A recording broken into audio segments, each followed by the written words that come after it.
Hey friends, welcome to Stocks and Crypto Plays. I'm talking about AMC stock. We have a notice from the judge in the AMC court case that she gave to both counselors, and she is very talented and very impressive judge, counselor, or chancellor. She is very impressive, okay, because these guys, these lawyers, especially on the AMC side, they're really trying to get over on us, and they're trying to do things that they think the judge is not going to notice. And she's very smart, and she's calling them out on it, and she's saying, no, you're not going to do this, and you're not going to do that. I'm going to stop you. This is my decision. She's so very impressive, guys. Okay, so hit like, subscribe, and notifications. Share the video with a friend. Judge Zurn is off to a very impressive start and a very respectful start to this court case. She's doing excellent.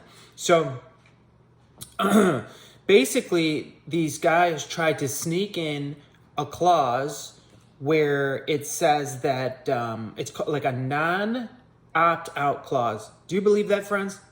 They tried to put in a non-opt out clause so that we can't opt out of this garbage settlement. Because if this settlement gets approved and you agree to it and you don't opt out, and you're part of this class action settlement, that means you can't sue AMC for anything. And it also means that they'll take 90% of your shares upon approval, and there's nothing you could do about it. And they'll give you back 1 share for every 7 that you own. That's actual theft. It's actual theft. And they don't want you to have the ability to opt out. That's just disgusting. But thankfully, the judge knows that as well. And she told them that'll be her decision, not theirs. And it doesn't matter if they request a non-opt out. It's up to her. I love her for that. How impressive, okay? Thank God for Judge Zurn. She's doing very good things. So that's the first part of the letter. But then, and a very, very important piece of it. But then we're going to take a look here on page 3. There were 7 pages of the letter. On page 3, I wanted to point out to you where she's kind of ripping them new behinds for trying to say, hey, you know, we want to just do something on Twitter and, you know, do like some sort of electronic filing or like an email or something about this lawsuit. And they don't want to send postcards in the mail. And the judge is not happy about that, because she knows people don't check their emails. Most people don't check their emails. It's so easy for an email to get lost in spam. How many emails do we get a day? You know, I probably get 100 emails a day. And some of you probably get more than that. How are you going to notice that you got an AMC email? And how many people are on Twitter? Hardly nobody's on Twitter. I heard a statistic that said less than 20% of the population is on Twitter. And out of those 20%, how many actually use it more than once a month or once every 6 months, okay? So she knows this. And so she goes on to say that she's pretty much going to force them to send a postcard. And she said that, you know what, guys, you try to tell me that in the past this court approved electronic filings. And she went on to say that that was only very rare occurrences over a course of like 15 years. So she's like, that's not going to hold up. So basically, she's telling them, you guys are going to have to mail postcards. And then she said to them, she's like, in regards to your complaint that it's too expensive to send postcards, she called them out. I wish I could hear her actually saying these words. She called them out. She's like, really? She's like, it's too expensive, huh? But you're willing to pay $100 million worth of AMC stock to settle this lawsuit? $100 million, but it's too expensive to send out postcards. That's what she said in these papers. It's amazing. I love it so much, friends. All right, let me take a look here on page 3. What else I got for you?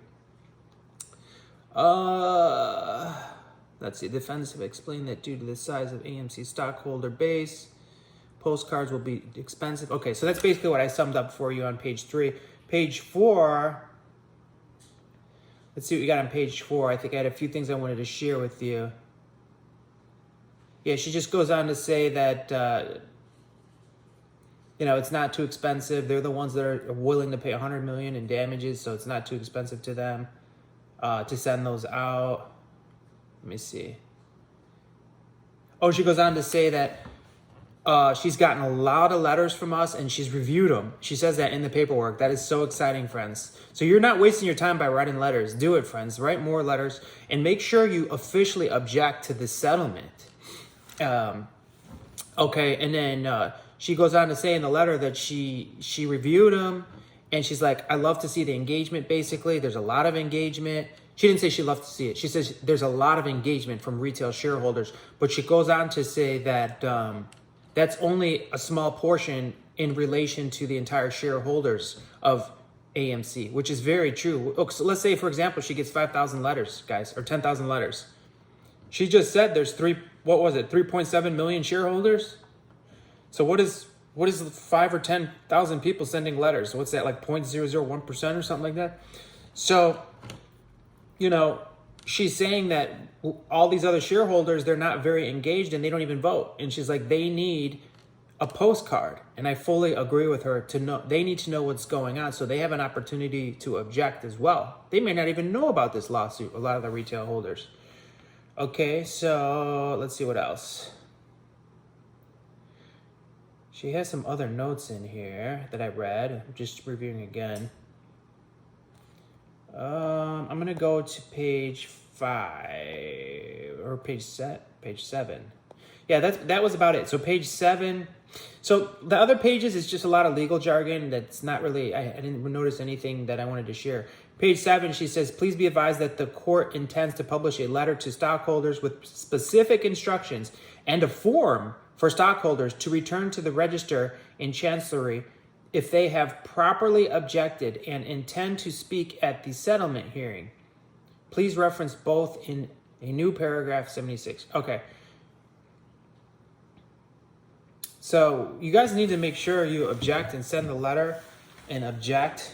You know, if you need more information, you can go on the court's website. Okay. It's the Delaware Court of Chancery. You can just Google it, Delaware Court of Chancery. It'll pull up. You know, you need to send an objection letter that you don't want to be a part of this settlement. And also, you know, let the judge know that, you know, what are your feelings about it, okay? So hit like, subscribe, add notification, share the video with a friend. Very impressive. Judge Zurn has got our backs so far. Just keep praying that she has strength and boldness and wisdom. And we need justice here, friends. We need justice. Adam, Aron, and the hedge fund boys are trying to steal 90% of our shares. And we just found out they wanted a non-opt out clause so that we couldn't opt out. And we can't sue them later. What kind of people are we dealing with, friends? What kind of CEO do we have? Is he really looking out for us? He won't even give us an opt-out clause. He's going to say, nope, we're going to take 90% of your shares and you're going to accept this settlement whether you like it or not. And I will not allow you to opt out. So you'll never be able to sue us for this again. Nothing you can do about it. That's basically what he's telling you, friends. If there was a way for me to run for CEO of AMC, I would do it. And I do believe I would do an excellent job. I'm highly educated. No, I haven't been a CEO before, but I don't think it's necessary. Okay. And my goal would be to protect the retail shareholders and to give you the power to make the decisions. Adam Aron's never given us the power. He gave us a fake vote, which was rigged. And I did a whole video on how he rigged the vote, and they actually lost the vote without the Antara and without Vanguard. All right, friends. I guess overall, this is really good news because the judge is ripping them new behinds, and I like it. And she's got our back so far. This is really good news. It's just unsettling to see how greedy Adam Aron is. And even the other side, Allegheny. How could Allegheny agree to this? You know what I think it is? Allegheny, the lawyers are going to get so much money. You know, they're the ones that are eager to close the deal, the Allegheny lawyers. They're going to get paid so fat. What are they going to get, like 30% of that 100 million? What is it, like 30 million? The lawyers are going to get 30 million. What are you and I going to get? 80 bucks, 80, 100 bucks worth of shares? You know, it's pathetic. That's why Allegheny's lawyers are so eager to take this deal. Fight back, friends. Send those letters. Earn the judge's support, okay? Appreciate you all. Hit like, subscribe, add notifications, because when you hit like, when you subscribe, you're helping our community grow. You're helping our message get out. We need your likes. We need your subscriptions to grow the channel and to get our message out, friends. Please help support our team. I appreciate you all.